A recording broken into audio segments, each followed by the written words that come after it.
Hi students, welcome to PKIT technology. మరి previous క్లాస్లో algorithm అంటే ఏంటో కంప్లీట్గా డిస్కస్ చేసుకోవడం జరిగింది. మరి టుడే క్లాస్లో మనం algorithm include following 3 types of control structures. So algorithm అనేది 3 టైప్స్ ఆఫ్ కంట్రోల్ స్ట్రక్చర్స్లో ఏ విధంగా తన పర్ఫార్మెన్స్ చేస్తుంది అనేది ఈరోజు మనం కంప్లీట్గా డిస్కస్ చేద్దాం. మరి కంట్రోల్ స్ట్రక్చర్స్ అంటే ఎన్ని ఉంటాయో మనం ఫస్ట్ డిస్కస్ చేద్దాం. మొదటిగా కంట్రోల్ స్ట్రక్చర్స్ అనేవి 3 types of control structures. Already హెడ్డింగ్లోనే చెప్పడం జరిగింది. 3 టైప్స్ ఆఫ్ కంట్రోల్ స్ట్రక్చర్స్ ఏంటి అవి? ఫస్ట్ వన్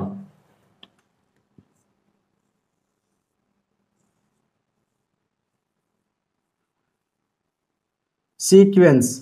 ఓకేనా? ఫస్ట్ వన్ ఏంటి? సీక్వెన్స్. వీటి గురించి కంప్లీట్గా ఎక్స్ప్లెయిన్ చేస్తాను. ఖచ్చితంగా మీకు 5 మార్క్స్ కానీ 10 మార్క్స్ కానీ సి లాంగ్వేజ్లో అడిగే క్వశ్చన్ ఇది. అల్గారిథం గురించి ఖచ్చితంగా అడుగుతాడు. ఓకేనా? Second one branching.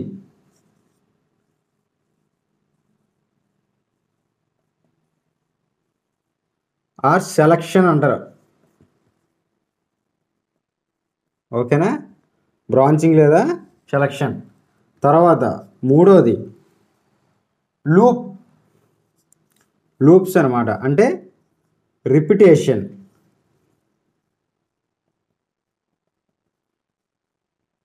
మొత్తం 3 టైప్స్ ఆఫ్ కంట్రోల్ స్ట్రక్చర్స్. ఓకేనా? మొత్తం 3 టైప్స్ ఆఫ్ కంట్రోల్ స్ట్రక్చర్స్. ఇప్పుడు మనం ఒక్కో దాని గురించి తెలుసుకుందాం. మరి సీక్వెన్షియల్ అంటే మన సి లాంగ్వేజ్లో మరి ఇంకేం లేదండి. ఎగ్జాంపుల్గా మీరు వైజాగ్ వెళ్ళాలి. ఎక్కడి నుంచి? మన రాజం నుంచి, సపోజ్ పలానా ఏరియా నుంచి, మీరున్న ప్లేస్ నుంచి వైజాగ్ వెళ్ళాలి. సో మార్నింగ్ ఎంత లేస్తారు? 5కి లేచి బస్ స్టాండ్కి వెళ్తారు. బస్ స్టాండ్కి వెళ్ళి వైజాగ్ బస్సు ఉంటే డైరెక్ట్గా ఎక్కిపోతారు, వైజాగ్లో దిగిపోతారు. సో ఇక్కడ ఎలాంటి అడుపు లేదు. మీరు ఒక ప్లాన్ వేసుకున్నారు, ఆ ప్లాన్ బట్టి వెళ్ళిపోయారు. మార్నింగ్ 5కి లేచాం, 6 కల్లా 6 అయ్యేసరికి బస్ స్టాండ్కి వెళ్ళాం. 6:30కి బస్సు వచ్చింది, బస్సు ఎక్కిపోయారు. 10 కల్లా వైజాగ్ వెళ్ళిపోయారు. సో ఏంటి? పైనుంచి కింద వరకు కూడా ఒక సీక్వెన్షియల్గా ఒక ఆర్డర్లో జరిగిపోయింది. ఎక్కడ ఏ అదుపు అనేది ఏం లేదు. సో అలాగే ప్రోగ్రాంలో కూడా సీక్వెన్షియల్గా. ఇప్పుడు సపోజ్ ఒక ఎగ్జాంపుల్ ప్రోగ్రామ్ చెప్తాను చూడండి.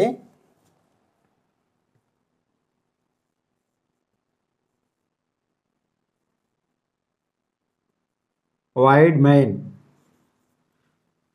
ఇప్పుడు సపోజ్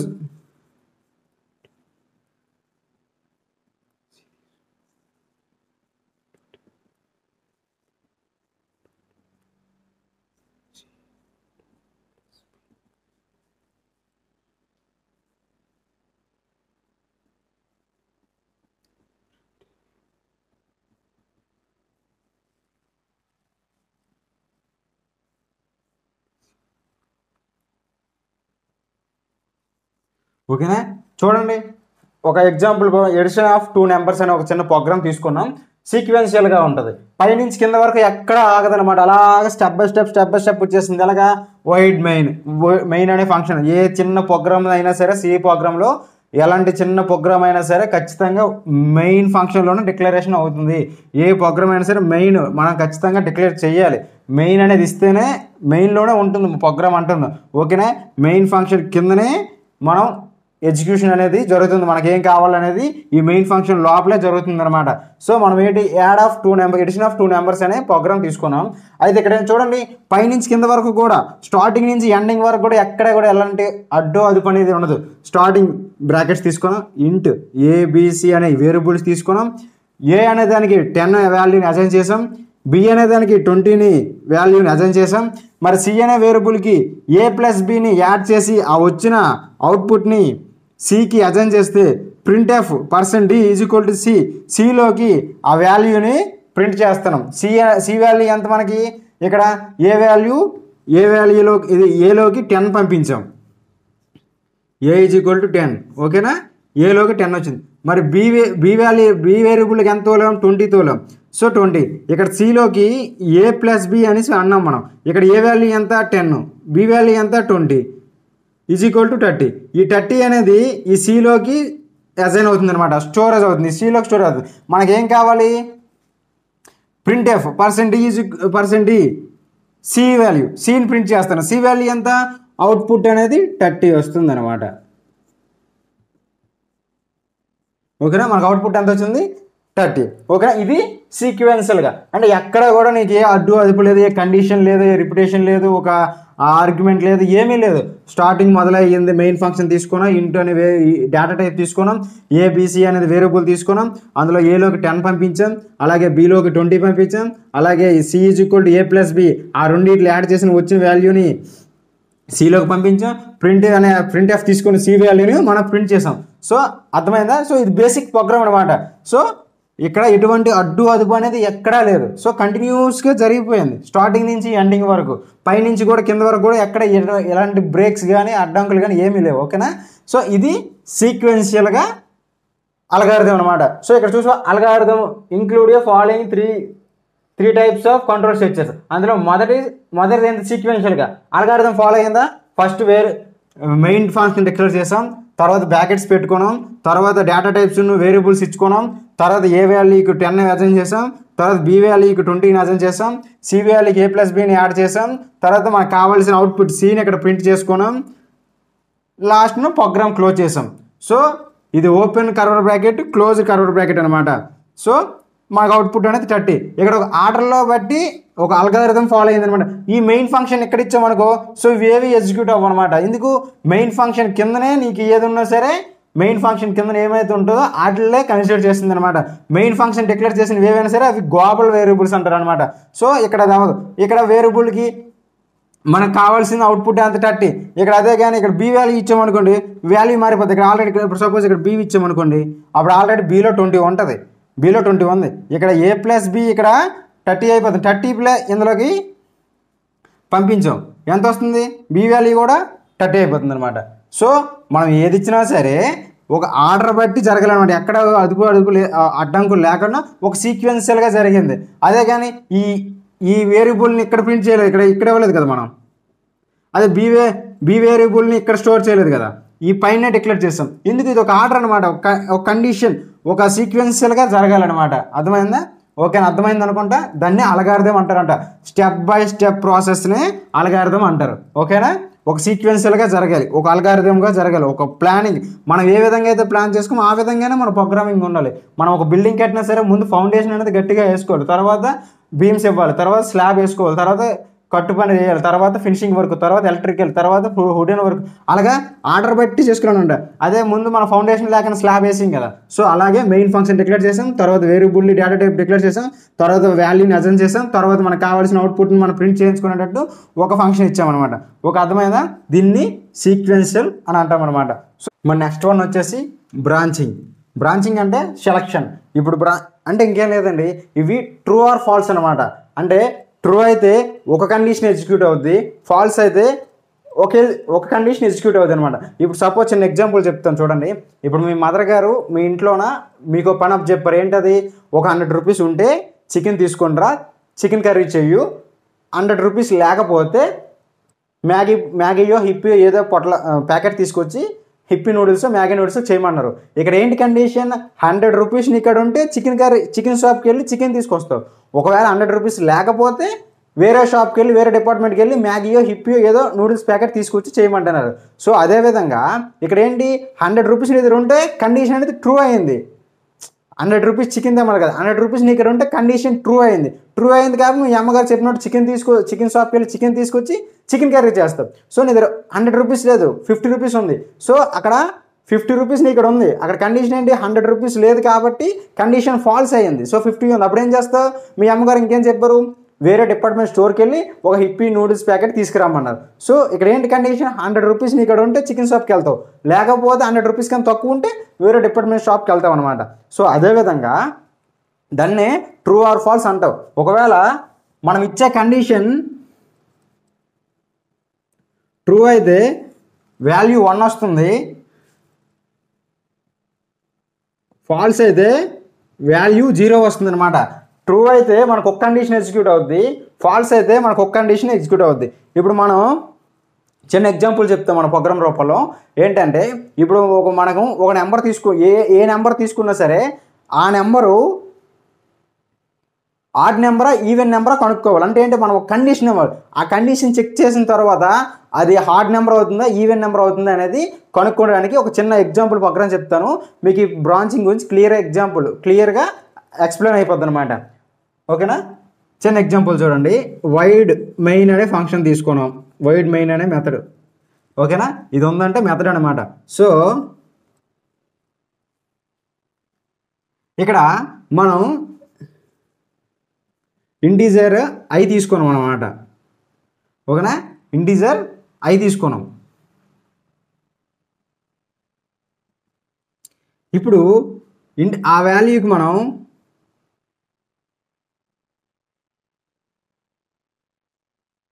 $50 ఇచ్చాం. ఇప్పుడు ఇంటీజర్ అనేది ఐ తీసుకున్నాం. ఇప్పుడు మనం ఒక కండిషన్ ఇద్దాం. I divided by 2 equal to 0. So ఇక్కడ ఈ కండిషన్ ఏంటి, మనం ఐకి ఒక నెంబర్ ఇస్తే, ఇది ఇక్కడ స్కాన్ ఆఫ్ ఉపయోగించామనుకున్నా, అంటే రన్ టైంలో ఎగ్జిక్యూట్ అయినప్పుడు మనం ఒక నెంబర్ ఇస్తే, ఐ వాల్యూలో ఒక నెంబర్ ఇస్తే ఆ నెంబర్ 2తో డివైడెడ్ అయ్యి నాట్ ఈక్వల్ టు 0 అయితే 1. ఇప్పుడు రాద్దాం.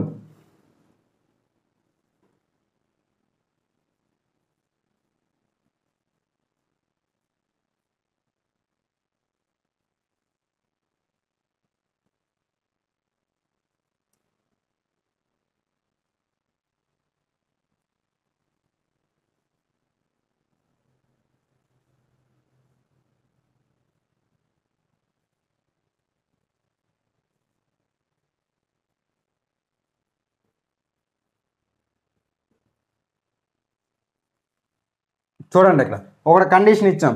ఏంటి, ఇప్పుడు ఐలోకి మనం ఒక నెంబర్ ఇస్తే ఆ నెంబర్ అనేది ఇఫ్ కండిషన్, ఇది ఒక కండిషన్ అనమాట. ఈ కండిషన్ ట్రూ అయితే దాని కింద ఉన్న కండిషన్ అనేది ఎగ్జిక్యూట్ అవుతుంది అనమాట. ఫాల్స్ అయితే హెల్స్, ఇక్కడ హెల్స్ ఉంటుంది అనమాట. దీన్ని హెల్స్ అనుకోవాలి. అంటే ఏంటి, మొదటి బ్రాకెట్లో ఉన్న కండిషన్ ఇఫ్ కండిషన్ ట్రూ అయితే మొదటి బ్రాకెట్లో ఉన్న స్టేట్మెంట్స్ ఎగ్జిక్యూట్ అవుతాయి. ఒకవేళ ఈ కండిషన్ ఫాల్స్ అయితే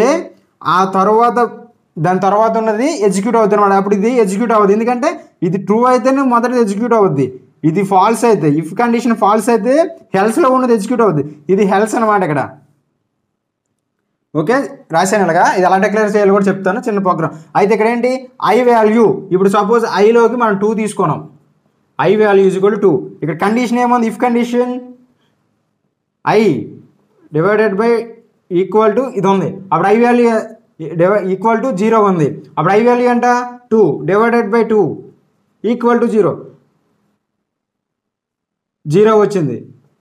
0 ఈక్వల్ టు 0. కండిషన్ ఏమైంది, ట్రూ అయింది. అప్పుడు ఏమవుతుంది, మనం ఐ వాల్యూ ఎంత ఇచ్చాం, ఐ వాల్యూ అనేది 2 ఇచ్చాం కాబట్టి 2 ఈజ్ ఈవెన్ నెంబర్. అప్పుడు అవుట్పుట్ ఏమొస్తుంది మనకి,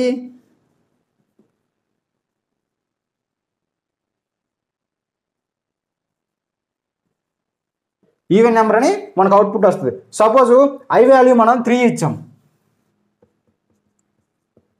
అప్పుడు మన కండిషన్ ఏంటి, I divided by 2 equal to 0. అప్పుడు మనం ఐ వాల్యూ ఎంత ఇచ్చాం, 3 డివైడెడ్ బై 2 ఈక్వల్ టు 0 చేస్తే ఎంత వస్తుంది, 1 వచ్చింది. 1 ఈక్వల్ టు 0నా కాదు కదా. అప్పుడు ఏమైంది, కండిషన్ ఫాల్స్ అయిపోయింది. అప్పుడు ఏమైంది, 0. కండిషన్ ఫాల్స్ అయిపోయింది కాబట్టి స్టేట్మెంట్ అంటే హెల్స్లో ఉన్నది ఎగ్జిక్యూట్ అవుతుంది అనమాట. ఈ స్టేట్మెంట్ ఎగ్జిక్యూట్ అవ్వదు. కండిషన్ ట్రూ అయితేనే, ఇఫ్ కండిషన్ ట్రూ అయితేనే ఫస్ట్ స్టేట్మెంట్ ఎగ్జిక్యూట్ అవుద్ది. ఫస్ట్ కర్లీ బ్రాకెట్స్లో ఉన్న స్టేట్మెంట్ ఎగ్జిక్యూట్ అవుద్ది. కండిషన్ ఫాల్స్ అయితే ఫస్ట్ కర్లీ బ్రాకెట్స్ దాని ఎగ్జిక్యూట్లో ఉన్నది ఎగ్జిక్యూట్ అవుతుంది అనమాట. సో అంటే ఏంటి, ఇక్కడ కండిషన్ ఫాల్స్ అయిపోయింది. ఇప్పుడు ఫస్ట్ స్టేట్మెంట్ అనేది ఎగ్జిక్యూట్ అవ్వదు. కండిషన్ ట్రూ అయితే ఫస్ట్ స్టేట్మెంట్ ఎగ్జిక్యూట్ అవుద్ది. కండిషన్ ఫాల్స్ అయితే హెల్స్లో ఉన్నది ఎగ్జిక్యూట్ అవుతుంది అనమాట. ఇక్కడ హెల్స్లో ఏముంది, హార్డ్ నెంబర్. సో మనం ఏంటి ఇచ్చాం, 3 ఇచ్చాం కాబట్టి అప్పుడు 3 ఈజ్ హార్డ్ నెంబర్. అవుట్పుట్ మళ్ళీ ఏమొస్తుంది,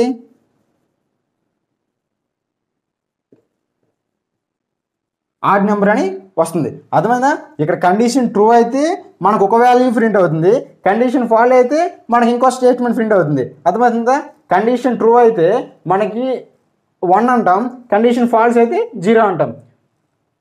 ఇక్కడ ఇవి ఎగ్జిక్యూట్ అయ్యే ప్రాసెస్ కూడా మీకు ఇఫ్ కండిషన్స్ ఇవి వీటి గురించి ఒక క్లాస్ చెప్తాను కదా, వాటిలో క్లియర్గా ఇవి ఎలాగ ఎగ్జిక్యూట్ అవుతాయి, ఏ టైంలో ఎగ్జిక్యూట్ అవుతాయి, ఏ లైన్స్ ఎగ్జిక్యూట్ అవుతాయి, ఏ స్టేట్మెంట్స్ ఎగ్జిక్యూట్ అవుతాయి, కండిషన్ ట్రూ అయితే ఎలాగ ఎగ్జిక్యూట్ అవుతాయి, ఫాల్స్ అయితే ఎలాగ ఎగ్జిక్యూట్ అవుతాయి, క్లియర్గా ఎక్స్ప్లెయిన్ చేస్తాను. సో మీకు ఎగ్జాంపుల్కి ఈ కాన్సెప్ట్ అర్థం అవడం కోసం చెప్తున్నా. కండిషన్ ఇక్కడ ఈ కండిషన్ ట్రూ అయితే ఫస్ట్ స్టేట్మెంట్ ఎగ్జిక్యూట్ అవుతుంది, కండిషన్ ఫాస్ట్ అయితే దెన్ నెక్స్ట్ ఆల్టర్నేట్గా ఉన్న నెక్స్ట్ స్టేట్మెంట్ ఎల్స్లో ఉన్న స్టేట్మెంట్ ఎగ్జిక్యూట్ అవుతుంది అనమాట. సో ఇక్కడ కండిషన్ ఫస్ట్ 2 ఇచ్చాం కాబట్టి కండిషన్ ట్రూ అయింది 0. సో ఫస్ట్ స్టేట్మెంట్ ఎగ్జిక్యూట్ అయింది. నెక్స్ట్ 3 ఇచ్చాం కాబట్టి కండిషన్ ఫాల్ట్ అయిపోయింది, 0 not equal to 1 not equal to 0 కాబట్టి ఫాల్స్ అయిపోయింది కండిషన్. అప్పుడు ఏమైంది, హెల్స్లో ఉన్న నెక్స్ట్ స్టేట్మెంట్ అనేది ఎగ్జిక్యూట్ అయింది. ఒక అర్థమైందా, ఇది కండిషన్ స్టేట్మెంట్ అనమాట. సో నెక్స్ట్ అనేది మనకి నెక్స్ట్ వన్ ఉన్నది ఏది, రిపిటేషన్. సో రిపిటేషన్ గురించి కూడా మీకు ఇప్పుడు క్లియర్గా ఎక్స్ప్లెయిన్ చేస్తాను వినండి. నెక్స్ట్ వన్ వచ్చేసి లూప్. లూప్ అంటే రిపిటేషన్. రిపిటేషన్ అంటే ఇంకేం లేదండి, ఇప్పుడు సపోజ్ మన క్లాస్లో 100 నెంబర్స్ ఉన్నారు, 100 నెంబర్స్ అందరివి వాల్యూస్ ప్రింట్ చేయాలి మనం. ఇప్పుడు అందరి మార్క్స్ మనం ప్రింట్ చేసుకోవాలి. అప్పుడు ఏం చేయాలి, అందరికీ ప్రత్యేకంగా ఇంకో ప్రోగ్రామ్ రాయం కదా. సో ప్రోగ్రామ్ ఒకసారి రాస్తే Telugu, English, maths, science, social అని ఈ 6 సబ్జెక్టులకి ఒక ప్రోగ్రామ్ మనం రాస్తే, ఓకే రోల్ నెంబర్ 1 స్టూడెంట్ది తెలుగు ఇన్ని, మ్యాథ్స్ ఇన్ని, సైన్స్ ఇన్ని, సోషల్ ఇన్ని అని ఎంటర్ అవగానే వాల్యూస్ అందులో ప్రింట్ అయిపోతుంది. So next students roll number 2 అని వాల్యూస్ ప్రింట్ అయిపోతాయి. అలాగే ఎంతమంది 100 మంది స్టూడెంట్స్, 100 మంది స్టూడెంట్స్ అయినంత వరకు కంటిన్యూస్గా రిపీట్ అవుతూనే ఉంటుంది అది. సో అదే మనం మాన్యువల్గా ఈ program first roll number 1 students marks ఇన్ని వచ్చాయి, సో ఒక ప్రోగ్రామ్, రోల్ నెంబర్ 2 మార్క్స్ ఇన్ని వచ్చాయి, సో ఒక ప్రోగ్రామ్, అలాగే రాసుకుంటూ వెళ్తే 100 ప్రోగ్రామ్స్ రాయాలి. ఎంత టైం వేస్ట్, ఎంత స్టోరేజ్ వేస్ట్ సి లాంగ్వేజ్ యాప్లో. సో మనకు అలా కాకుండా ప్రోగ్రామ్ అనేది యూనివర్సల్గా ఒకసారి రాస్తే ఆ 100 మంది వాల్యూస్ ప్రింట్ అయినంత వరకు రిపీట్ అవుతూనే ఉంటుంది, అదే ప్రోగ్రామింగ్ అనమాట. సో మనం ప్రోగ్రామ్ అనేది ఒకసారి రాస్తాం, బట్ ఈ 100 స్టూడెంట్స్ నెంబర్స్ మార్క్స్ ప్రింట్ చేసినంత వరకు అది రిపీట్ అవుతూనే ఉంటుంది. ఆ 100 స్టూడెంట్స్ నెంబర్స్ అయిపోగానే ప్రోగ్రామ్ అనేది ఎగ్జిక్యూట్ అయిపోద్ది. అంటే ఏంటి, ఎగ్జిట్ అయిపోద్ది, ఫాల్స్ అయిపోద్ది అనమాట.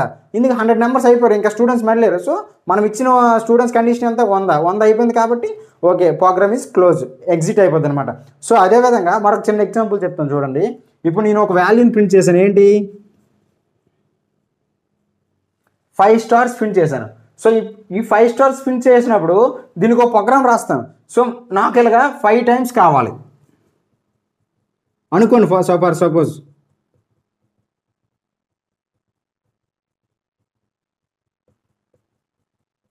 సో నేను ఇలా ఫస్ట్ టైము ఈ 5 స్టార్స్ని ప్రింట్ చేయడానికి ఒక ప్రోగ్రామ్ రాశాను. సో మిగిలిన ఈ 5 టైమ్స్ ప్రోగ్రామ్స్ ప్రింట్ చేయడానికి మళ్ళీ 5 సార్లు ప్రోగ్రామ్ రాయాలంటే చాలా కష్టం కదా. సో మనం ఏం చేస్తాం, ఒక ప్రోగ్రామ్ని రాసి 5 సార్లు ప్రింట్ అవ్వడానికి రిపిటేషన్ అనేది ఒక కండిషన్ ఇస్తాం అనమాట. సో అదే లూప్ అనమాట. ఈ లూప్లో ఎన్ని ఉంటాయి, మొత్తం 3 లూప్స్ ఉంటాయి. 1 for loop, while loop, do while loop. So వీటి గురించి ప్రత్యేకంగా 1 or 2 క్లాస్ చెప్తాను. ఫర్ లూప్ గురించి ఒక 2-3 క్లాస్ చెప్తాను, వైల్ లూప్ గురించి ఒక 2-3 క్లాస్ చెప్తాను, డూ వైల్ గురించి కూడా ఒక 2-3 క్లాస్ చెప్తాను. సో ప్రెజెంట్ ఈ లూప్ రిపిటేషన్ అంటే ఏంటి, లూప్ గురించి రిపిటేషన్ అంటే ఏంటో తెలియడం కోసం చెప్తున్నా. మనం ప్రోగ్రామ్ అనేది ఒకసారి రాస్తాం, బట్ మనకి ఎన్నిసార్లు కావాలనేది మనం అక్కడ మెన్షన్ చేస్తే అన్నిసార్లు అయినంత వరకు అది రిపీట్ అవుతూనే ఉంటుందా. ఫస్ట్ కండిషన్ ఒకసారి ఈ 5 స్టార్స్ ప్రింట్ చేసాం, మళ్ళీ రెండోసారి ప్రింట్ చేసాం, మళ్ళీ మూడోసారి ప్రింట్ చేసాం, మళ్ళీ 4ఓసారి, మళ్ళీ 5ఓసారి. ఆ ప్రోగ్రామే చూసుకుంటుంది. మనం 5 సార్లు ఇచ్చాం కదా కండిషన్లో, 5 సార్లు ఇచ్చినంత వరకు ఆ ప్రోగ్రామ్ ఎగ్జిక్యూట్ అవుతుంది అనమాట. సో మీకు ఫస్ట్ ఒక ప్రోగ్రామ్ ఎలా ప్రింట్ అవ్వాలో ఒక ప్రోగ్రామ్ రాస్తాను. ఈ స్టెప్ ప్రింట్ అవ్వడానికి ఒక ప్రోగ్రామ్ రాస్తాను. తర్వాత 5 సార్లు ఎలా ప్రింట్ అవ్వాలో ఒక ప్రోగ్రామ్ రాస్తాను. మీకు ఒక క్లారిటీ వస్తుంది. ఫస్ట్ అనేది వైడ్ మెయిన్.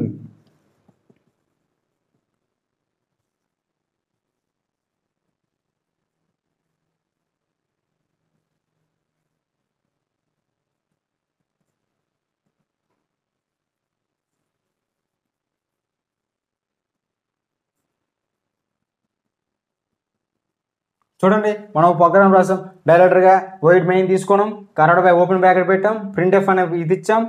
సో 5 స్టార్స్ని ప్రింట్ చేయమని చెప్పాం. సో మనకి కరెక్ట్ బ్రాకెట్ క్లోజ్ చేసాం, 5 బ్రాకెట్స్ ప్రింట్ చేస్తాం, 5 స్టార్స్ని ఇక్కడ ప్రింట్ చేస్తాం. ఇది ఏ ఆర్డర్లో ఉంది, సీక్వెన్షియల్గా ఉంది. సీక్వెన్షియల్గా జరిగిపోయింది. పైనుంచి కింద వరకు ఎక్కడ ఏ అడ్డు అదుపు లేదు, ఏ కండిషన్ లేదు, ఏ లూప్ లేదు, కాబట్టి ఇది సీక్వెన్షియల్గా జరిగిపోయింది. మనం ఏంటి ప్రింట్ చేయమని 5 స్టార్స్ని ప్రింట్ చేయం. సో మనకు అవుట్పుట్ ఏమొచ్చింది, 5 స్టార్స్ వచ్చింది. బట్ నాకేంటి, ఇదే 5 స్టార్స్ నాకు 5 టైమ్స్ ఇలాగా ప్రింట్ అవ్వాలన్నమాట. ఇలా 5 టైమ్స్ ప్రింట్ అవ్వాలి. అప్పుడు ఏం చేయాలి, అప్పుడు నేను చాలామంది ఏం చేస్తారు, అప్పుడు చాలామంది తెలివిగా ఇలా రాసేస్తారు అనమాట. 5 times printf అనే ఫంక్షన్ ఇచ్చేస్తారు తెలియక. అర్థమవుతుందా? సో ఒక ఫర్ లూప్ అనే ఉంటుంది, దాన్ని యూస్ చేసుకుంటే మనకి ఎన్నిసార్లు కావాలంటే అన్నిసార్లు ఒక కండిషన్ ఇచ్చుకుంటే అదే ప్రింట్ చేస్తుంది అని తెలియక చాలామంది స్టూడెంట్స్ ఇలాగా ప్రింట్ చేస్తారు అనమాట.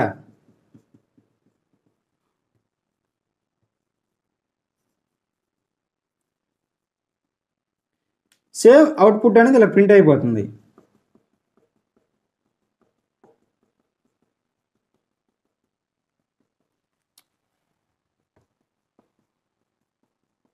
సో అవుట్పుట్ ఇలా ప్రింట్ అయిపోతుంది. బట్ నేను ఎంత ప్రోగ్రామ్ రాసిన చూడండి, first print F, second print F, third print F, fourth print F, fifth print, ఇలా 5 సార్లు ప్రింట్ చేస్తే కానీ 5 సార్లు ప్రింట్ అవ్వదు. సో మనకి ఇలా కాదు ప్రోగ్రామ్, మనం ఒకసారి కోడింగ్ రాయాలి.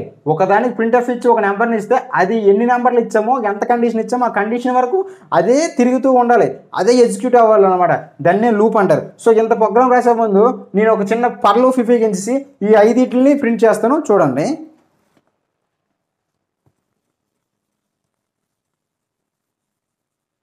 అది ఎలాగ ఎగ్జిక్యూట్ అవుతుందో కూడా చెప్తాను. ఫస్ట్ ఇంట్ ఎన్ ఐ అనే వేరియబుల్ తీసుకున్నాం, ఎన్ వాల్యూ 5 అని తీసుకున్నాం. ఎన్ వాల్యూ 5 అని తీసుకున్నాం అంటే నెంబర్ ఆఫ్ రోస్, ఈ రోస్ ఎన్ని ఉన్నాయి? 5 ఉన్నాయి. మన 5 times అది ప్రింట్ అవ్వాలి. సో ఫస్ట్ రోస్ తీసుకున్నాం అనమాట. ఈ రోస్ని నేను ఎన్ అనుకున్నా, సో ఎన్ వాల్యూ 5 తీసుకున్నాం. సో ఇప్పుడు ఫర్ లూప్ అనే కండిషన్ తీసుకుంటాం. For loop first for loop అనేది ఇది, సెకండ్ ఫర్ లూప్ అలాగా. So i is equal to 0 తీసుకుంటే ఇప్పుడు i less than or equal to n, i plus plus. So ఇలాగ ఒక కండిషన్ ఇచ్చాను నేను. ఈ కండిషన్ ఏం చేస్తుంది? ఇప్పుడు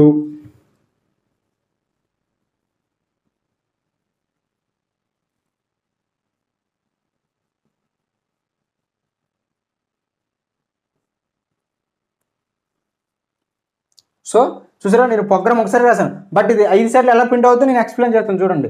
ఫస్ట్ మనకు రోస్ ఎన్ని ఉన్నాయి? 5 కావాలి తీసుకోవాలి. సో ఇంటిజర్ ఇంటి అనే డేటా టైప్ తీసుకుని ఎన్ వాల్యూ రోస్కి ఒక వేరియబుల్ తీసుకుని ఎన్ అనేసి, మనకి కాలమ్స్కి ఒక వేరియబుల్ తీసుకున్న i అనేసి. సో ఎన్ వాల్యూ 5, మనం 5 times ప్రింట్ చేయాలి కాబట్టి 5 తీసుకున్నా. ఇక్కడ కండిషన్ ఏమి ఇచ్చాను? i is equal to 0. Condition ఏమి ఇచ్చాను? i less than or equal to n. ఇక్కడ ఇంక్రిమెంట్ ఆర్ డిక్రిమెంట్ ఏమి ఇచ్చాను? i ప్లస్ ప్లస్ ఇచ్చాను. సో ఇక్కడ మనకి ఫర్ లూప్లో 3 ఒకేసారి జరిగిపోద్ది. 1 initialization, 2 condition, 3 decrement increment. So అదే ఇఫ్ కండిషన్లో మనకి ఏదైనా ఒకటే ఓన్లీ కండిషనే ఉంటుంది, ఇనిషియలైజేషన్ ఉండదు, ఇంక్రిమెంట్ ఉండదు, ఇంక్రిమెంట్ డిక్రిమెంట్ ఉండదు. ఫర్ లూప్లో మనకి అదే బెనిఫిట్ అనమాట. ఇక్కడ అదే ఇఫ్ బ్రాంచింగ్లో ఇఫ్ ఎల్స్ రాసినప్పుడు కండిషన్ ఒక దగ్గర ప్రింట్ చేయాలి, ఒక దగ్గర డిక్లేర్ చేసుకోవాలి, ఇంక్రిమెంట్ డిక్రిమెంట్ ఒక దగ్గర డిక్లేర్ చేసుకోవాలి, ఇనిషియలైజేషన్ వేరియబుల్ ఇనిషియలైజేషన్ ఒక దగ్గర చేసుకోవాలి. 3 సపరేట్గా ఇనిషియలైజేషన్ చేయడం వల్ల టైం వేస్ట్ అనమాట. అదే ఫర్ లూప్లో చూడండి, ఒకే స్టేట్మెంట్లో, ఒకే లైన్లో, ఒకే ఫంక్షన్లో మనం ఎక్స్ప్రెషన్లో డిక్లేర్ చేస్తాం. ఇక్కడ ఇనిషియలైజేషన్ చేస్తాం, ఇక్కడ కండిషన్ ఇచ్చేసాం, ఇక్కడ ఇంక్రిమెంట్ డిక్రిమెంట్ ఇచ్చేసాం. సో ఇప్పుడు ఇది ఎలా ఎగ్జిక్యూట్ అవుద్దో చూడండి. ఒకసారి ప్రింట్ ఇచ్చాడు, బట్ ఈ 5 సార్లు ఎలా ప్రింట్ అవుద్దో మీరు అనుకుంటున్నారా? ఇప్పుడు నేను ఎగ్జిక్యూట్ చేస్తాను చూడండి. i వాల్యూ ఎంత? 0 ఎగ్జిక్యూట్ అవుతుంది చూడండి. i వాల్యూ 0 అయింది కదా. ఇప్పుడు i కండిషన్ అంటే i వాల్యూ ఎంత? 0 కదా. 0 less than or equal to n value ఎంత? 5. కండిషన్ ఏంటి? 5 కన్నా 0 చిన్నదే కదా. సో అప్పుడు ఏమవుతుంది? లోపలికి వస్తుంది. కండిషన్ ట్రూ అయింది కాబట్టి లోపలికి వస్తుంది. ప్రింట్ ఎఫ్ ఏముంది? 5 times ప్రింట్ చేయమంది. అవుట్పుట్ 1 2 3 4 5. సో మళ్ళీ ఫర్ లూప్ దగ్గరికి వెళ్తుంది. ఎందుకు? ఇంక్రిమెంట్ డిక్రిమెంట్ ఉంది కదా. i వాల్యూ ఏంటి? ప్లస్ అంది ఒక 1 వాల్యూ పెంచమంది. i వాల్యూ ఎంత? 0 ప్లస్ 1 1. i వాల్యూ ఎంత అయింది? 1. అప్పుడు మళ్ళీ ఇక్కడికి వస్తుంది, ఎక్కడికి? కండిషన్కి. మరి ఎక్కడికి రాదు, ఓన్లీ ఇనిషియలైజేషన్ ఒక్కసారే. ప్రోగ్రామ్ లోపలికి వెళ్ళడం వరకే ఇనిషియలైజేషన్, వెళ్ళిన తర్వాత మళ్ళీ ఇనిషియలైజేషన్తో సంబంధమే లేదు. సో మళ్ళీ ఇక్కడ కండిషన్ దగ్గర అవుతుంది. i వాల్యూ ఎంత అయింది? i వాల్యూ 0 ఉన్నది, 1 యాడ్ చేసాం, ప్లస్ కదా. i వాల్యూకి ఎంత అయింది? 1 అయింది. అప్పుడు ఇక్కడ ఏమవుతుంది? కండిషన్లోకి వస్తుంది. కండిషన్ ఎంత ఉంది? i less then equal to 1. i value ఎంత? 1 less than equal to n value ఎంత? 5. సో 5 కన్నా 1 చిన్నదే కదా. సో కండిషన్ ట్రూ అయిందనమాట. మళ్ళీ లోపలికి వస్తుంది ప్రింట్ ఎఫ్లో ఏముంది 5 స్టార్స్ ప్రింట్ చేయమని ఉంది. సో మళ్ళీ ప్రింట్ చేస్తా, మళ్ళీ ఇక్కడికి వస్తావు, పైకి వెళ్తావు, ఎక్కడికి మళ్ళీ ఫర్ లూప్ దగ్గరికి. ఎందుకు? ఇంక ఇది ఎండింగ్ అయిందో అలా తెలియదు కదా, తెలుసుకోవడానికి కండిషన్ చెక్ చేసుకోవడానికి మళ్ళీ పైకి వెళ్తుంది. ఇక్కడ ఏముంది i ప్లస్ ప్లస్ ఎంతండి, i వాల్యూ ఎంత ఉంది 1 ఉంది, 1 ప్లస్ మళ్ళీ 1 యాడ్ చేస్తే 2 అయింది. 2 అయిన తర్వాత మళ్ళీ ఎక్కడికి వస్తుంది, కండిషన్కి వస్తుంది. అప్పుడు కండిషన్ ఏముంది, i less than equal to 1, i value ఎంత 2, n వాల్యూ ఎంత n 5 కన్నా 2 చిన్నదా కదా, కండిషన్ ఏమైంది ట్రూ అయింది. అప్పుడు మళ్ళీ స్టేట్మెంట్ ఎగ్జిక్యూట్ అవుతుంది, లోపలికి వస్తుంది ప్రోగ్రామ్ లోపలికి. ఏముంది ప్రింట్ ఎఫ్ ఉంది, ప్రింట్ ఎఫ్లో ఏముంది స్టార్స్ ప్రింట్ చేయమంది. సో 5 స్టార్స్ ప్రింట్ అవుతుంది ఫ్యామిలీ. ఓకేనా?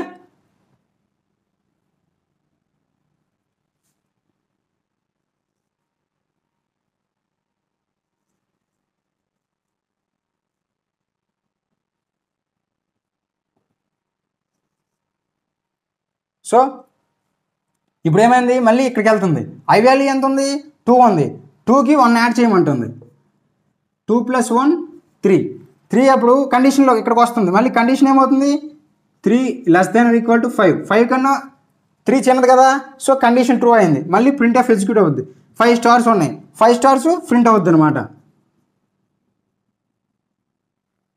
/n ఇక్కడ ఇందాక రాయలేదు కదా, ఇప్పుడు రాశాను. /n అంటే నెక్స్ట్ లైన్లో ప్రింట్ అవ్వాలి. ఈ /n ఇవ్వకపోతే నెక్స్ట్ 5 స్టార్స్ కూడా ఇలా ప్రింట్ అవ్వకుండా వెళ్ళిపోతాయి అనమాట. మళ్ళీ నెక్స్ట్ ఆ 5 స్టార్స్, మళ్ళీ ఆ నెక్స్ట్ 5 స్టార్స్ ఇలా ప్రింట్ అవ్వకుండా వెళ్ళిపోతాయి. సో /n ఇక్కడ ఇచ్చాను. /n అంటే న్యూ లైన్, కొత్త లైన్లోకి వస్తాం. ఓకే, ఇక్కడ 5 స్టార్స్ ప్రింట్ చేసాం కదా, న్యూ లైన్. మళ్ళీ ప్రింట్ ఎఫ్ ఏముంది /n అంటే కొత్త లైన్లోకి వచ్చి మళ్ళీ ఫర్ లూప్కి వెళ్తుంది అనమాట. మళ్ళీ ఈ కండిషన్ ఏముంది, ఆల్రెడీ 3 ఉంది, 3 + 1 4. ఓకేనా? అప్పుడు కండిషన్లోకి వస్తుంది. కండిషన్ ఏముంది 4 కదా, i less than equal to n కదా, 4 లెస్ దాన్ ఈక్వల్ టు 5. ఇక్కడ ఏమైంది కండిషన్ ట్రూ అయింది. మళ్ళీ ప్రింట్ ఎఫ్ అనేది ఎగ్జిక్యూట్ అయింది. ప్రింట్ ఎఫ్లో ఏమున్నాయి 5 స్టార్స్ ఉన్నాయి. ఓకేనా?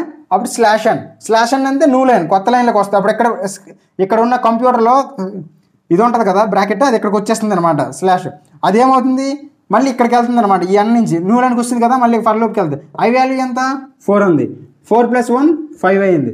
సో ఇక్కడ కండిషన్ ఏంటి, i less than equal to n, i value ఎంత 5 లెస్ దాన్ ఈక్వల్ టు 5. 5 కన్నా తక్కువ కాదు కదా, ఫాల్స్ కదా. అప్పుడు ఏమైపోయింది డైరెక్ట్గా బయటకు వచ్చేస్తుంది అనమాట, ఎగ్జిక్యూట్ అయిపోతుంది. సో కండిషన్ అనేది ప్రోగ్రామ్ అనేది ఎగ్జిట్ అయిపోతుంది అనమాట. మనకి ఎన్నిసార్లు కావాలి 5 టైమ్స్ కావాలి. n వాల్యూ 5 ఇచ్చాం కాబట్టి 5 టైమ్స్ ప్రింట్ అయింది. అదే n వాల్యూ 15 ఇచ్చామనుకో, సో 50 సార్లు ప్రింట్ అవుద్ది. అది n వాల్యూ 100 ఇచ్చామనుకో 100 సార్లు ప్రింట్ అవుద్ది. సో ఇక్కడ మన కండిషన్ ఒకసారి ఇచ్చాం, బట్ మనకు అవుట్పుట్ ఎన్నిసార్లు కావాలో ఎన్నిసార్లు వస్తుంది. అర్థమైందా? ఇదే ఫర్ లూప్. అదే స్టూడెంట్ కూడా ఇక్కడ 50 మంది స్టూడెంట్స్ ఉన్నారు. సో ఇక్కడ తెలుగు, ఇంగ్లీష్, మ్యాథ్స్ అని ప్రింట్ ఆఫ్లో ఇస్తాం. ఫస్ట్ స్టూడెంట్ తెలుగు ఇన్ని వచ్చాయి, మ్యాథ్స్ ఇన్ని వచ్చాయి, సైన్స్ ఇన్ని వచ్చాయి, ప్రింట్ అవుతుంది. మళ్ళీ ఇక్కడికి వెళ్తుంది. అప్పుడు i వాల్యూ 0 కదా, i వాల్యూ 1 అవుతుంది. ఇక్కడ ఇంక్రిమెంట్ అవుతుంది, i వాల్యూ 1 అవుతుంది. ఇక్కడ i less than equal to 50 కాబట్టి ట్రూ అయింది. మళ్ళీ స్టూడెంట్ అన్నీ ప్రింట్ అవుతాయి. /n మళ్ళీ కొత్త లైన్కి వస్తాయి. Student number 3 i value increase అవుద్ది, 3 అవుతుంది i value. 3 less than equal to n ఎంత 50, ట్రూ అయింది. మళ్ళీ స్టూడెంట్ నెంబర్ ప్రింట్ అవుద్ది, మళ్ళీ /n న్యూ లైన్కి వస్తుంది. అలాగా 50 మంది స్టూడెంట్స్ అయినంత వరకు ఎగ్జిక్యూట్ అవుతూనే ఉంటుంది, అంతే తిరుగుతూనే ఉంటుంది. అర్థమవుతుందా? తిరుగుతూనే ఉంటుంది అనమాట. ఓకేనా? ఇది ఒక సర్కిల్, మనకు కావాల్సినంత పని జరిగినంత వరకు తిరుగుతూనే ఉంటుంది. ఇదే రిపిటేషన్ అనమాట. అర్థమైందా? Thank you one and all. మీకు ఇంతవరకు కూడా మన క్లాస్ అర్థమైంది అనుకుంటా. మన arithmetic include following 3 types of control structure గురించి క్లియర్గా చెప్పడం అయితే జరిగింది. నెక్స్ట్ క్లాస్లో ఫ్లో చార్ట్ గురించి తెలుసుకుందాం. ఓకేనా? మీకు ఏమైనా డౌట్స్ ఉన్నా, ఎలాంటి సందేహాలు ఉన్నా మన కామెంట్ సెక్షన్లో తెలియజేయండి. నేను ఖచ్చితంగా తెలియజేస్తాను, మీకు సాల్వ్ చేస్తాను. అదేవిధంగా మన క్లాస్ మీకు వద్దు అనిపిస్తే మన ఛానల్ని సబ్స్క్రైబ్ చేయండి, లైక్ చేయండి, అదే షేర్ చేయండి.